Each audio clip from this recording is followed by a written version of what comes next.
क्या आपने कभी सोचा है कि इंसान के दिल को असल में क्या बदल सकता है? हम आदतें बदल सकते हैं, हम अपने नजरिए को काबू में रखने की कोशिश कर सकते हैं, हम बेहतर इंसान बनने की कोशिश भी कर सकते हैं। लेकिन क्या यह हमारे अंदर की चीजों को सचमुच बदलने के लिए काफी है? कल्पना कीजिए कि आप एक पत्थर को अपने हाथ में कसकर पकड़े हुए हैं। आप उसे अपनी पूरी ताकत से दबा सकते हैं, लेकिन कुछ नहीं होगा। वह ढलता नहीं, झुकता नहीं, बदलता नहीं। यही बात इंसान के दिल के बारे में भी सच है। जब तक उसे परमेश्वर ने छुआ नहीं है, वह कठोर, बंद, पाप के असली बोझ को महसूस करने में असमर्थ और प्रभु की वाणी के प्रति सच्ची आज्ञाकारिता से कोसों दूर होता है। कितनी बार हमने अपनी ताकत से, व्यसनों से मुक्त होने, व्यवहार बदलने या उन भावनाओं से मुक्त होने की कोशिश की है जो हमें कैद करती है। कितनी बार हमने खुद से वादा किया है कि हम अलग होंगे, लेकिन फिर एहसास हुआ कि हम फिर से वही गलतियां कर बैठे हैं। यह पत्थर को दबाने जैसा है। प्रयास तो होता है, लेकिन परिणाम कभी नहीं दिखते। यह मसीह विहीन हृदय की स्थिति है। एक पत्थर का हृदय जो समर्पण नहीं करता, झुकता नहीं और पवित्र चीजों में आनंद नहीं पाता। लेकिन यहीं से परमेश्वर की कृपा कार्य करना शुरू करती है। वह हमें इस व्यर्थ संघर्ष में फंसा नहीं छोड़ता। इसके विपरीत वह अपने वचन में एक असाधारण बात का वादा करता है। मैं तुम्हें नया हृदय दूंगा और तुम्हारे भीतर नई आत्मा उत्पन्न करूंगा। मैं तुम्हारी देह में से पत्थर का हृदय निकालकर तुम्हें मांस का हृदय दूंगा। यहेजकेल 36, 25, 27। यह केवल एक सतही सुधार नहीं है। यह हमारी कमियों को छिपाने के लिए आध्यात्मिक बनावट नहीं है। यह एक सच्चा प्रतिस्थापन है। परमेश्वर कठोर, ठंडे और असंवेदनशील हृदय को हटाकर हमारे भीतर एक जीवंत हृदय स्थापित करता है, जो उसकी उपस्थिति को महसूस करने, पवित्र चीजों से प्रेम करने और उसकी इच्छा के प्रति समर्पण करने में सक्षम है। यह चमत्कार मानवीय प्रयास से नहीं, बल्कि पवित्र आत्मा से आता है, जो हमारे भीतर तब वास करता है जब हम अपना जीवन यीशु को समर्पित करते हैं। और यह परिवर्तन रातों रात नहीं होता, बल्कि उपजाऊ मिट्टी में बोए गए बीज की तरह बढ़ता है, मजबूत होता है और फल देता है। एक मांस का हृदय परिपूर्ण नहीं होता, लेकिन वह परमेश्वर की वाणी के प्रति संवेदनशील होता है, अपनी गलतियों को पहचानता है, पाप के दर्द को महसूस करता है और पश्चाताप चाहता है। एक मांस का हृदय प्रभु के सामने टूट सकता है और हर दिन उसकी आवश्यकता को पहचान सकता है। यही कारण है कि दाऊद एक राजा के रूप में भी पुकारा, हे परमेश्वर, मेरे भीतर शुद्ध हृदय उत्पन्न कर और मेरे भीतर पवित्र आत्मा को नवीकृत कर। भजन संहिता 51:10। वह जानता था कि कोई भी मानवीय शक्ति, कोई भी मुकुट या उपलब्धि उसे वह नहीं दे सकती जो केवल परमेश्वर ही दे सकता है। अनुग्रह द्वारा परिवर्तित हृदय। दाऊद की प्रार्थना आज भी हमारे लिए एक निमंत्रण के रूप में गूंजती है। जब हम परमेश्वर से एक नया हृदय मांगते हैं, तो हम हठ, अभिमान और प्रतिरोध त्याग देते हैं और बदले में वह भरपूर जीवन प्राप्त करते हैं जो केवल परमेश्वर से ही मिलता है। और शायद आप अभी इसी दुविधा का अनुभव कर रहे हैं। शायद आपने खुद को बदलने की कोशिश की हो और नाकामी से थक गए हों। शायद आपको एहसास हो कि आप अभी भी अतीत के जख्म, भावनात्मक कैद, अपराध बोध, चोट या बेकाबू लतों से घिरे हैं। लेकिन आज परमेश्वर आपको कुछ नया अनुभव करने के लिए बुला रहा है। न सिर्फ आपके जीवन में बदलाव, बल्कि आपके भीतर एक संपूर्ण परिवर्तन। वह आपके पत्थर के हृदय को मांस के हृदय से बदलना चाहता है। जब आप अपने जीवन में इस कार्य को शुरू होने देते हैं, तो कुछ अद्भुत घटित होता है। आप देखेंगे कि आपकी इच्छाएं बदल जाती है, आपके विचार रूपांतरित हो जाते हैं और आपकी यात्रा अब पहले जैसी नहीं रहती। यह सुसमाचार की शक्ति है जो भीतर से बाहर की ओर कार्य करती है, मुक्ति देती है, नवीनीकरण करती है और जीवन लाती है, जहां पहले केवल आध्यात्मिक शीतलता थी। अगर यह संदेश आपके दिल को छू गया है तो मैं आपको हमारे साथ जुड़ने के लिए आमंत्रित करता हूं। यहां हम प्रतिदिन प्रार्थनाएं और मनन साझा करते हैं जो हमारे विश्वास को मजबूत करते हैं और हमें ईश्वर के और करीब लाते हैं। तो इस अवसर का लाभ उठाकर चैनल को सब्सक्राइब करें, इस वीडियो को लाइक करें, एक टिप्पणी छोड़ें और इसे उन लोगों के साथ साझा करें जिन्हें यह संदेश सुनने की जरूरत है। आइए हम सब मिलकर ईश्वर को अपने हृदयों को मसीह के समान बनाने के लिए निरंतर प्रयास करने दें। क्या आपने कभी गौर किया है कि सच्चा परिवर्तन रातों रात नहीं होता? यह एक प्रक्रिया है, एक यात्रा है। हमारे भीतर पवित्र आत्मा का एक सतत कार्य है। बाइबल हमें दिखाती है कि जिस तरह जमीन में बोए गए बीज को फलदार वृक्ष बनने में समय लगता है, उसी तरह जब सुसमाचार हृदय में बोया जाता है तो वह चुपचाप बदलाव लाना शुरू कर देता है। धीरे धीरे हमारे दृष्टिकोण नए हो जाते हैं, हमारे विचार परमेश्वर के वचन के अनुरूप हो जाते हैं और प्रभु की उपस्थिति में पुरानी इच्छाएं अपनी शक्ति खो देती है। इसे पवित्रीकरण कहते हैं। आपने शायद यह शब्द सुना होगा और सोचा होगा कि यह सिर्फ पादरियों, मिशनरियों या अत्यंत आध्यात्मिक लोगों के लिए ही है, लेकिन ऐसा नहीं है। पवित्रीकरण वह प्रक्रिया है जिससे हर ईसाई मसीह को जानने के बाद गुजरता है। इसका मतलब पूर्ण होना नहीं है, बल्कि इसका मतलब है हर दिन उनके जैसा बनने के लिए ढलना। यह ऐसा है मानो परमेश्वर हमारे चरित्र को गढ़ रहे हैं, अशुद्धियों को दूर कर रहे हैं और अपनी सुंदरता हमारे भीतर डाल रहे हैं। जरा सोचिए कि आपने कितनी बार किसी ऐसी चीज से जूझा है जिस पर काबू पाना नामुमकिन सा लगता था। हो सकता है कि वह कोई लत हो, कोई लगातार प्रलोभन, कोई भावनात्मक घाव, गुस्सा, चोट या यहां तक कि घमंड भी।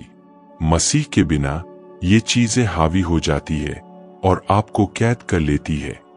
लेकिन जब पवित्र आत्मा आपके भीतर वास करती है तो एक नई शक्ति का जन्म होता है। जो चीज कभी आप पर विजय पाती थी अब अपनी शक्ति खोने लगती है। जहां कभी भय था वहां साहस का जन्म होता है। जहां कभी घृणा थी वहां क्षमा का फूल खिलता है। जहां कभी शून्यता थी वहां ईश्वर की उपस्थिति की पूर्णता उभरती है। लेकिन निस्संदेह यह यात्रा संघर्षों से रहित नहीं है। सुसमाचार हमारा सामना करता है। यह हमारे जीवन के उन पहलुओं को उजागर करता है जो अभी तक पूरी तरह से मसीह के प्रति समर्पित नहीं हुए हैं। यह हमें पाप का त्याग करने के लिए कहता है और हमें उन सभी चीजों को त्यागने की चुनौती देता है जो हमें पवित्रता से अलग करती है। और यह कोई आरामदायक संदेश नहीं है। अक्सर यह स्वीकार करना कष्टदायक होता है कि हमारे भीतर अभी भी कठोर क्षेत्र है, गुप्त स्थान है जहां हम अभी भी द्वेष, अहंकार या पापपूर्ण इच्छाओं को आश्रय देते हैं। लेकिन ठीक इन्हीं क्षेत्रों में आत्मा कार्य करना चाहता है और परमेश्वर की इच्छा का विरोध करने वाली हर चीज को नष्ट करना चाहता है। और जब हम गिरते हैं, क्या होता है जब हम मसीह को जानने के बाद भी असफल हो जाते हैं? शत्रु हमें यह विश्वास दिलाने की कोशिश करता है कि अब कोई आशा नहीं बची है, कि हम पहले जैसे ही हैं और हम बिल्कुल भी नहीं बदले हैं। लेकिन सच्चाई यह है कि परमेश्वर का अनुग्रह किसी भी पतन से बड़ा है।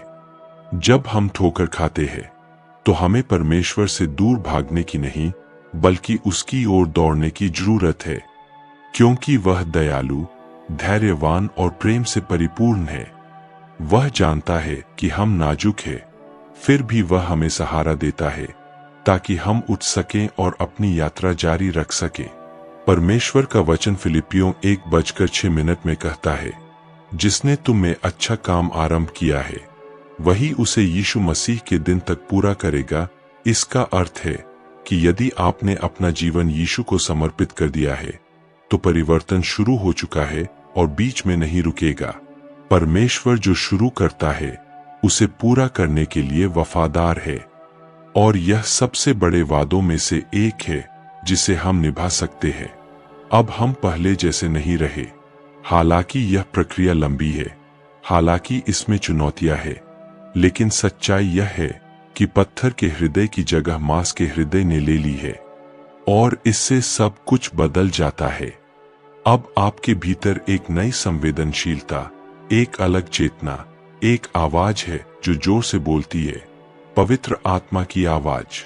आप खुद को देखकर शायद सोचें कि अभी बहुत लंबा सफर तय करना है, लेकिन याद रखें, यह तथ्य कि आप में पहले से ही बदलाव की, परमेश्वर को खोजने की और पवित्रता में जीने की इच्छा है, इस बात का संकेत है कि परमेश्वर आप में काम कर रहा है। पत्थर का दिल पाप की परवाह नहीं करता, लेकिन एक बदला हुआ दिल उसके भार को महसूस करता है और पश्चाताप चाहता है। यह दर्शाता है कि आप अकेले नहीं हैं, बल्कि पवित्र आत्मा हर दिन आपके जीवन को आकार दे रहा है। इसलिए निराश मत होइए। अगर सफर मुश्किल रहा हो, अगर संघर्ष अंतहीन लग रहे हों, तो भरोसा रखिए, परमेश्वर न सिर्फ आपके अतीत को क्षमा करता है, बल्कि आपके वर्तमान को भी बदल देता है और आपके भविष्य की गारंटी देता है। यही सुसमाचार की खूबसूरती है। यह न सिर्फ अनंत जीवन का वादा है, बल्कि इस धरती पर चलते हुए निरंतर नवीनीकरण का स्रोत भी है। अगर सुसमाचार एक बात स्पष्ट करता है, तो वह यह है कि मसीह में हम एक नई सृष्टि है। प्रेरित पौलुस ने कहा, यदि कोई मसीह में है, तो वह नई सृष्टि है, पुरानी बातें बीत गई है, देखो सब कुछ नया हो गया है। 2 कुरिन्थियों 5:17। यही वह निश्चितता है जो हमारे विश्वास को मजबूत करती है। अब हम पाप के दास नहीं है, अब अतीत की कैद में जीने के लिए अभिशप्त नहीं है। यीशु ने हमें आजाद किया है और हमें एक नई पहचान दी है। लेकिन यहीं पर हमें सबसे बड़ी लड़ाइयों में से एक का सामना करना पड़ता है, इस सच्चाई पर विश्वास करना। दुश्मन कितनी बार हमें पिछली असफलताओं, अपराध बोध और गलतियों की याद दिलाने की कोशिश करता है। कितनी बार वह फुसफुसाता है कि हम नहीं बदले हैं, कि हम अब भी वही हैं। यही वह क्षण है जब हमें अधिकार के साथ यह घोषणा करनी चाहिए कि हम मसीह के लहू द्वारा पहले ही रूपांतरित हो चुके हैं।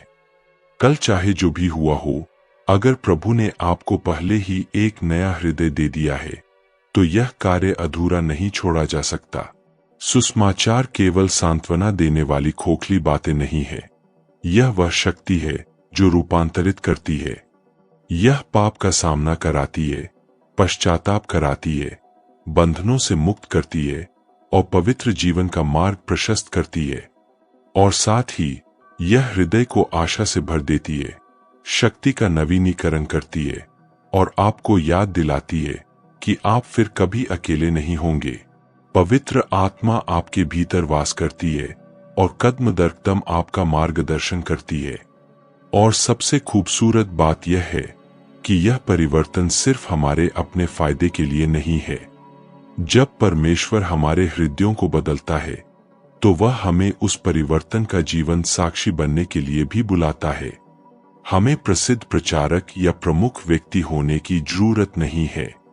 हमारी गवाही घर से, परिवार, दोस्तों और कार्यस्थल पर शुरू होती है। प्रेम का हर भाव, क्षमा का हर शब्द, विश्वास का हर कार्य हम में मसीह के कार्य का प्रतिबिंब है। इसलिए चुप मत रहो। परमेश्वर ने तुम में जो परिवर्तन किया है, उसे छिपाओ मत। अगर तुम्हारा हृदय कभी कठोर था और अब प्रभु के सामने टूट रहा है, तो उसे साझा करो। उन लोगों के लिए आशा का माध्यम बनो जो अभी भी अंधकार में जी रहे हैं। भय, शर्म या दूसरों की राय को सुसमाचार की शक्ति की गवाही देने से मत रोको। और जब संघर्ष आए, क्योंकि वे आएंगे ही, याद रखें कि आप अकेले नहीं चल रहे हैं। वही परमेश्वर जिसने आपके जीवन में यह कार्य शुरू किया है, अंत तक इसे बनाए रखने के लिए वफादार है।